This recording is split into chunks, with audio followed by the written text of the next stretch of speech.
అమర్ బాగి tension పడుతూ డాక్టర్తో Akash health గురించి అడుగుతూ ఉండగా చాలా సివియర్గా అటాక్ అయింది సార్. అస్తమా, చాలా లంగ్స్ దెబ్బతిన్నాయి. ట్రీట్మెంట్ స్టార్ట్ చేసాం.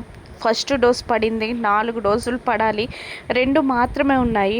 2 ఢిల్లీ నుంచి తెప్పించాలి అంటుండగా సార్ ఎన్ని కోట్లు ఖర్చైనా పర్లేదు సార్, నేను చూసుకుంటాను, మీరు నా బాబుని జాగ్రత్తగా కాపాడండి అంటూ ఉండగా మేము ఆల్రెడీ స్టార్ట్ చేసాం అమరేంద్ర గారు, దేవుడి మీద భారం వేయండి, మీరు టెన్షన్ పడకండి అని ధైర్యం చెప్పి డాక్టర్ వెళ్ళిపోతారు.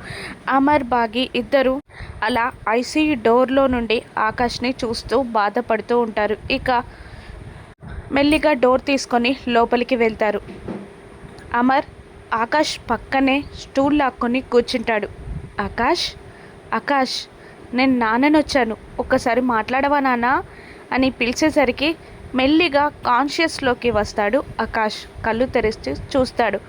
దాంతో అందరూ ఊపిరి పీల్చుకుంటారు. అమర్, బాగి, అంజు, ఆనంద్, బుజ్జమ్మ, రాథోడ్ అందరూ సంతోషపడతారు.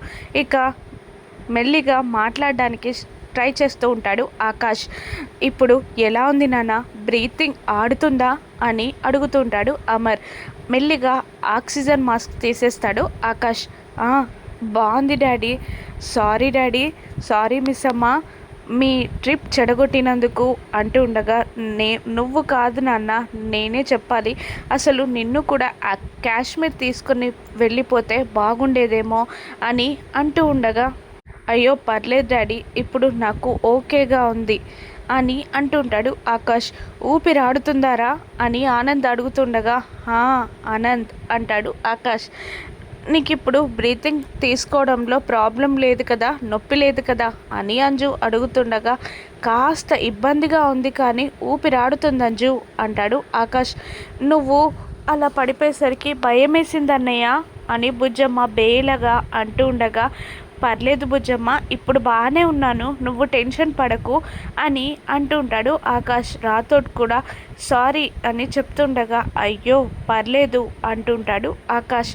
నువ్వు తొందరగా స్పృహలోకి వస్తావని నాకు తెలుసు ఆకాష్ అంటుంటాడు రాథోడ్. ఇక ఇలా అంటుంటాడు ఆకాష్ అమర్తో. డాడ్, ఇంటికి వెళ్ళిపోదామా, ట్రీట్మెంట్ అయిపోయింది కదా అని అంటుండగా, లేదు నాన్న, నువ్వు 1 or 2 days అబ్జర్వేషన్లో ఉండాలంట అని అమర్ చెప్పగానే, ఎందుకు నాన్న, ఆల్రెడీ ట్రీట్మెంట్ అయిపోయింది కదా, మందులు ఇన్హేలర్స్ ఉన్నాయి కదా, మెడిసిన్ వేసుకుంటాను, నాకు ఇక్కడ ఉండాలని లేదు నాన్న, ఇన్హేలర్స్తో సర్వైవ్ అవుతాను నాన్న, ప్లీజ్ నన్ను తీసుకెళ్ళండి అంటుండగా బాధగా చూస్తూ ఉంటాడు భాగ్య వైపు అమర్.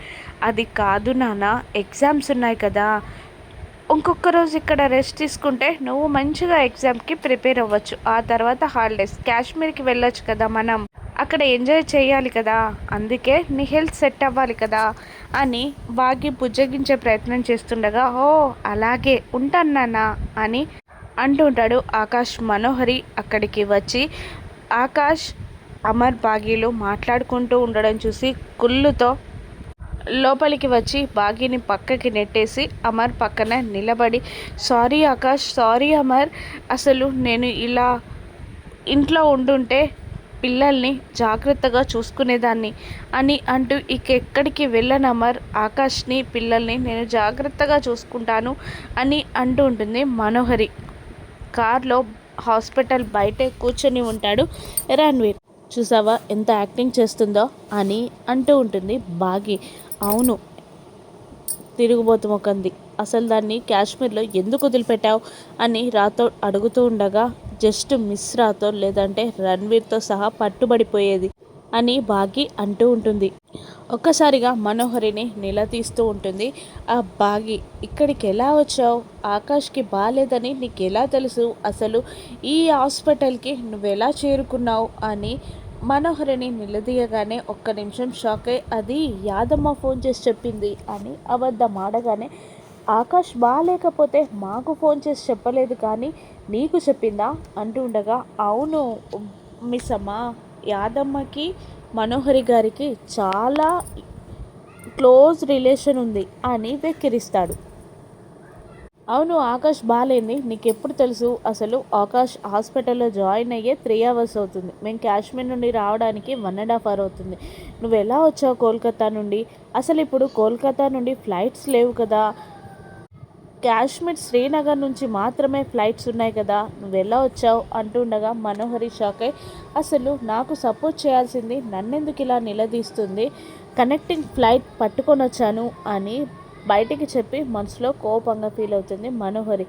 ఓ, కనెక్టింగ్ ఫ్లైట్ పట్టుకొని వస్తే ఇంత స్పీడ్గా వస్తావా, మాకన్నా ఫాస్ట్గా వచ్చినట్టున్నావే అని బాగి మళ్ళీ అంటూ ఉండగా అదంతా ఎందుకు బాగి, నేను కష్టపడి వచ్చానని చూడకుండా అలా ఎందుకు నిలదీస్తున్నావు అని అంటూనే ఇక నేను ఆకాష్ని చూసుకుంటాను అమర్ అని అంటూ ఉండగా రాథోడ్ పిల్లల్ని తీసుకెళ్ళు అంటూ ఉండగా నువ్వు కూడా వెళ్ళు బాగి అంటుంది మనోహరి. నేను ఎక్కడికి వెళ్ళను, ఆకాష్ డిశ్చార్జ్ అయ్యే వరకు ఇక్కడే ఉంటాను అని అనడంతో పిల్లల్ని తీసుకెళ్ళు రాథోడ్, వాళ్ళు చిన్నపిల్లలు ఇక్కడ ఉండకూడదు అనగానే గెట్ వెల్ సూన్ అని ఆకాష్కి చెప్పి అక్కడ నుండి పిల్లలు వెళ్ళిపోతారు. నేను పిల్లల్ని పంపించేసి వస్తాను అని అంటూ అమర్ కూడా బయటికి వెళ్ళిపోగా చాలా మాట్లాడేసావు ఆకాష్, ఇక మాస్క్ పెట్టుకో, రెస్ట్ తీసుకో అని అంటూ బాగి పక్కనే కూర్చుంటుంది. 1 నిమిషం మనోహరి బయటికి వెళ్ళిపోతుంది. ఇక పిల్లల్ని కారెక్కించి పక్కనున్న రణ్వీర్ని చూపిస్తాడు రాథోడ్. దాంతో నేను చూసుకుంటాను మీరు వెళ్ళండి అనడంతో వాళ్ళు వెళ్ళిపోగానే నువ్వేంటి రణ్వీర్ ఇక్కడ అంటుండగా అది నేను అడగాలి, నన్ను నా కూతుర్ని చూపిస్తానని ఫంక్షన్కని పార్టీకని కాశ్మీర్ పిలిపించి నువ్వు ఇక్కడికి హైదరాబాద్ చిక్కేస్తావా అని రణ్వీర్ అమర్ని నిలదీస్తుండగా నా కొడుకు హెల్త్ అప్సెట్గా ఉంది అని అంటాడు అమర్. నేను నా కూతురు గురించి అడుగుతుంటే నువ్వు నీ కొడుకు గురించి చెప్తున్నావేంటి అంటూ ఉండగా నేను అసలే కోపంగా బాధలో ఉన్నాను, ఆర్గ్యూ చేయకు వెళ్ళిపో అంటాడు అమర్.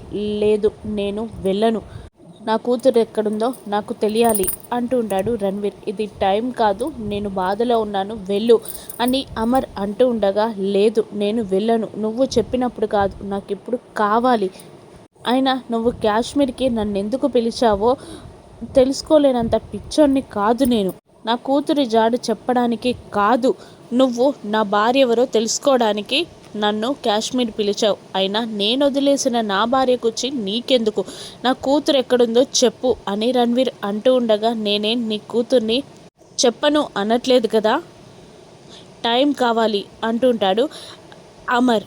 నా కూతురు గురించి చెప్పాలంటే నీ కూతుర్ని కిడ్నాప్ చేయాలేమో అనగానే అటువంటి ఆలోచన వచ్చినా నిన్ను చంపేస్తా అని రణ్వీర్ కాలర్ పట్టుకొని బెదిరిస్తూ నేను నీ కూతుర్ని కిడ్నాప్ చెయ్యలేదు, నువ్వు వదిలేస్తే నేను దత్తత తీసుకున్నాను అని అంటుంటాడు అమర్. నేను కాదు నా భార్య వదిలేసింది అంటూ ఉంటాడు రణ్వీర్.